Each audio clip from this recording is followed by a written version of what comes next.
We're welcoming back NFL analyst Joe Gavazzi, and we've got the big Thursday night matchup tonight in the NFL. Joe, the game is kind of interesting because the Cardinals, I think this is a big number, -10 at home. And obviously, after looking at what you've sent me, you think it's a big number as well. And that's the reason to jump on the Vikings as the underdog. If you will, break it down for us. And we love having you on. It's great to have you back. Thank you. First of all, just before we did the video, I looked at the screen and saw that actually this game has gone up to 11 and even 12 in some spots.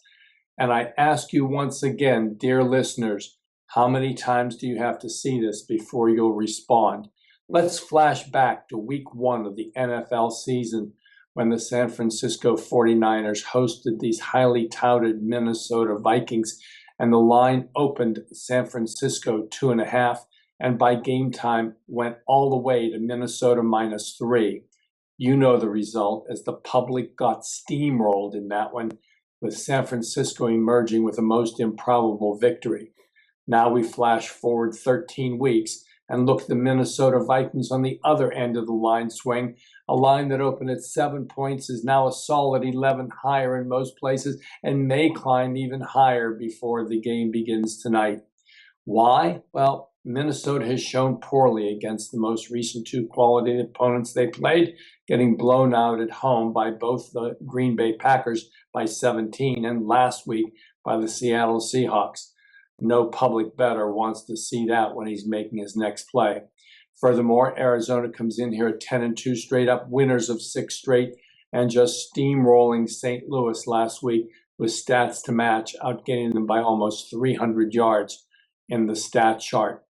Everybody's going to be lining up on Arizona this week, but is the number getting a little pricey on the Cardinals? Well, let's consider the fact that they have not covered their last 3 home games, that they are 0-3 against the spread when favored by 7 or more points this year, and that at 10-2 straight up, they do hold a comfortable division lead.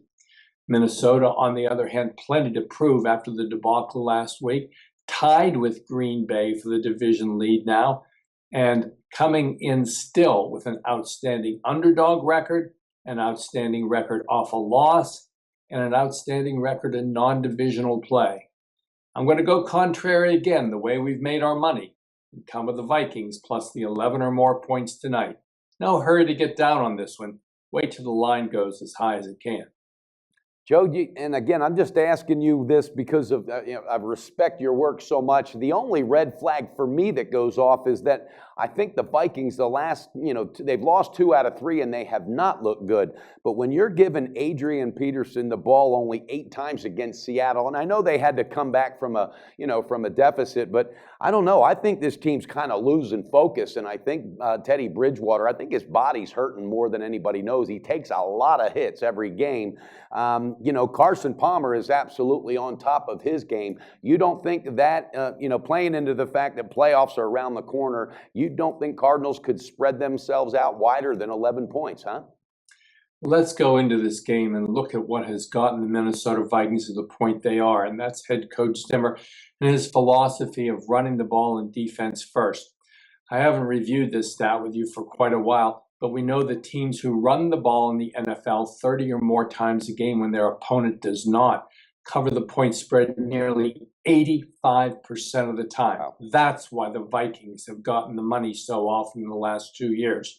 I'm sure that Zimmer and his staff are reviewing the game films of those previous games and understanding they must stick with the game plan of running the football. I expect the Vikings to come out running, playing defense, and to come in comfortably under this 11-point spread.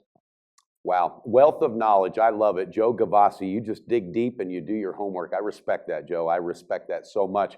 Viewers, you hear it. Take the Vikings not only with the 10, now it's available at 11 and even 12 some places. So look into that. And again, jump aboard that Gavazzi train because it's going to lead you to prosperity. Joe, thank you so much. Have a wonderful holiday. Have a profitable weekend. And we're looking forward to having you back again real soon.